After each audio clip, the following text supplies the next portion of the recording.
Today, we're focusing on a truly lethal endocrine emergency, decompensated hypothyroidism. It is rare, but when it happens, you have to move fast. Exactly. If it's not identified and managed aggressively, the mortality rate is just unacceptable. We're really talking about survival hinging on minutes. That's right. So let's start with terminology. For years, this was called myxedema coma. Why are we now insisting that providers drop that term? Because it's a profound clinical misnomer. A misnomer. How so? Continuing to use it can actually delay the diagnosis. It suggests two things that are, frequently absent when the patient presents. And the first is? The coma part. Most patients do not arrive in a comatose state. They might be lethargic, confused, maybe a little somnolent. But not in a full coma. Right. For coma is actually pretty uncommon. So if you wait for the coma, you've already lost critical time. And the second part, the myxedema. Exactly. Myxedema refers to that classic non-pitting edema from mucopolysaccharide deposition. The skin changes. Yes. And patients in a profound thyroid crisis don't always have those dermal findings. So if you rule out the diagnosis because there's no coma or no specific skin changes, You're making a fatal mistake. a fatal error. The accurate term is decompensated hypothyroidism. It's about critical end-organ dysfunction, a systemic collapse. Caused by a profound lack of circulating thyroid hormones. The body is basically starving at a cellular level. Okay, so let's talk about who gets this. It rarely happens out of the blue. Who is the highest risk patient? We typically see this in older patients, often with a history of known hypothyroidism, or sometimes it's been previously undiagnosed. And there's a seasonal component. Interestingly, yes, it happens more frequently during the colder winter months, but this is rarely a spontaneous event. So there's a trigger, an acute stressor that pushes them over the edge. Almost always. It's precipitated by some kind of acute physiological stressor or a secondary insult. You have to look for that inciting event. And what are the most common culprits? The most common are infections. Things like pneumonia, cellulitis, urosepsis.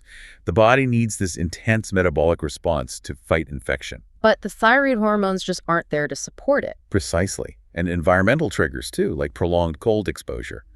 The patient simply can't thermoregulate. Let's get into the pharmacological triggers, because this is where we might be contributing. This is a huge list of very commonly used medications, and we have to be hyper-aware. Okay, give us the big hitters.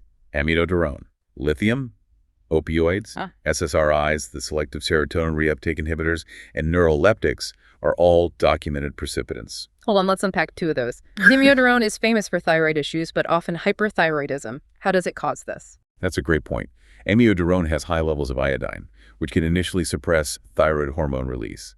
This leads to a profound hypothyroidism, especially in patients with an underlying susceptibility in the gland. And what about the SSRIs? How does a common antidepressant cause this kind of catastrophic failure? Well, drugs like SSRIs and opioids work differently.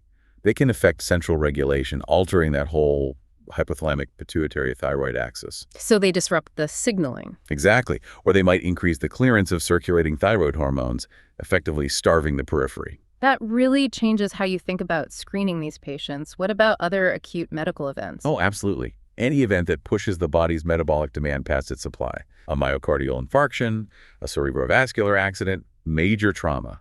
And iatrogenic causes. Yes. We have to mention iodinated contrast. Giving contrast for a CT scan to a patient who already has borderline or compensated chronic hypothyroidism can be the final push. So we have a susceptible patient, an acute insult. Let's talk mechanism. The hallmark is a global metabolic slowdown. How does that manifest in the different organ systems? Think of thyroid hormones as a gas pedal for the entire body. Without them, everything just decelerates. Starting with the cardiovascular system, what happens to the heart?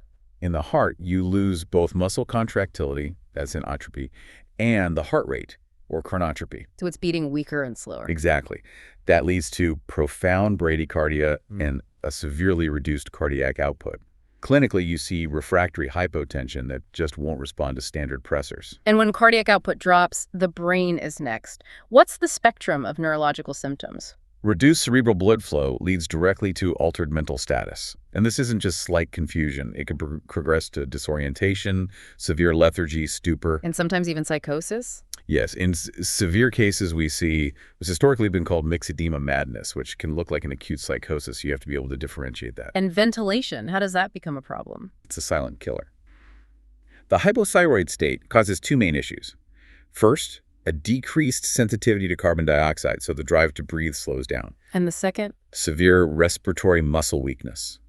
The patient develops alveolar hypoventilation, which leads to carbon dioxide retention hypercapnia. And they can end up in respiratory failure. Many do. They require immediate mechanical ventilation. Okay, and finally, the critical metabolic and renal problems. Impaired free water excretion by the kidneys is a major feature.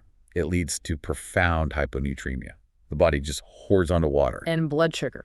Decreased gluconeogenesis in the liver can cause life-threatening hypoglycemia. You have to manage both of these at the same time as the hormone replacement. So it's total system failure. Since the diagnosis is clinical, what's a quick rule we can use at triage? What's the critical triad? We use the cold, slow, altered rule. You're looking for a triad of subtle but consistent findings. 1, altered mental status. 2, hypothermia. And 3, a precipitating event. But the hypothermia can be tricky, can it? Very. Yep. These patients might not have a core temp below 95 degrees Fahrenheit. They might present at 98.6, what we'd call normothermic. But if they have a raging pneumonia, 98.6 is profound hypothermia. Precisely. If you have an elderly patient with urosepsis and they're confused, hypotensive, and they fail to spike a fever, you must treat that as a sign of decompensation. The inability to mount a fever is a huge red flag. A huge red flag. Their entire metabolic engine is shut down. Okay, we suspect it. Diagnosis is clinical and urgent. What labs do we order, and why can't we wait for the results? The clock is ticking. Delaying therapy, even for a few hours while you wait for confirmation, drastically increases mortality. You must treat empirically. So what are the essential labs to draw immediately? You need a thyroid-stimulating hormone, free thyroxine, T4, serum cortisol, electrolytes, especially sodium and blood glucose. And at the bedside? You need an EKG. You might see low voltage or QT prolongation, and a chest x-ray to look for that underlying infection. You mentioned cortisol. That seems key. What is the absolute first non-negotiable step in management? Glucocorticoid administration. It has to happen before or at the same time as the first dose of thyroid hormone. And if we skip that step? You risk precipitating an acute adrenal crisis. A crisis on top of a crisis. Why does giving thyroid hormone trigger that? Well, many of these patients also have undiagnosed coexisting adrenal insufficiency, something like Schmidt's syndrome. An autoimmune condition. Right. And when you suddenly flood the body with high-dose thyroid hormone, you dramatically accelerate the systemic metabolic rate. This just burns through the body's already depleted cortisol. So you go from barely enough cortisol to none at all. Catastrophic adrenal collapse. That's it. To prevent this, patients must get hydrocortisone, 100 milligrams, every 8 hours, immediately. Okay, adrenals protected. Step 2, hormone replacement. Why combination therapy with both T4 and T3? Combination therapy is for the fastest cellular recovery. You need a big dose of levothyroxine, the T4, to provide the backbone and refill the systemic deficit. What's that loading dose? You start with a loading dose of 200 to 500 micrograms IV of levothyroxine. And then we add the fast-acting T3 leotheranine. Yes. We use 5 to 20 micrograms IV of leotheranine. The reason is that T3 is the active hormone. It provides the immediate metabolic kick at the cellular level, bypassing the need for conversion. Since T3 is more active, is there a risk, especially in older patients? A critical warning, yes. T3 has a much higher risk of causing myocardial irritability and precipitating arrhythmias, like atrial fibrillation. You have to consider lower doses, maybe 5 or 10 micrograms, in patients with known heart disease. Okay, finally, step 3, supportive care. Let's start with rewarming. My instinct is to rewarm them aggressively. Why is that wrong? That's an extremely dangerous move here.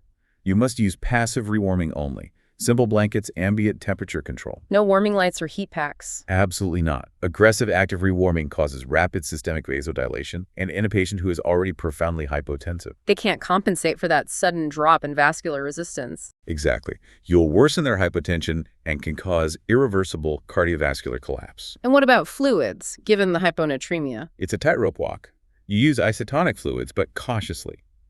If the hyponatremia is severe, say sodium below 120, you might need hypertonic saline, but you have to monitor their volume status meticulously. And respiratory support. You should assume they need it. Have a very low threshold for mechanical ventilation to secure the airway and correct that hypercapnic respiratory failure. So if there are just a couple of things to take away from this, what is the most important clinical message? That the diagnosis is a clinical challenge. You have to abandon the term myxedema coma. Focus relentlessly on identifying that cold, slow, and altered patient. And the main pitfall to avoid, the mistake that costs lives. The main pitfall is inertia. It's waiting. Waiting for the TSH and free T4 results before you give steroids and thyroid hormone. If you suspect it, you have to treat it. Now, That's a powerful message. And considering the common use of drugs like amiodarone and SSRIs that can be silent triggers, think about this. How many subtle early presentations of decompensated hypothyroidism are missed in non-emergency settings, labeled as just depression or failure to thrive, only to arrive later in a full-blown crisis? That's something to mull over.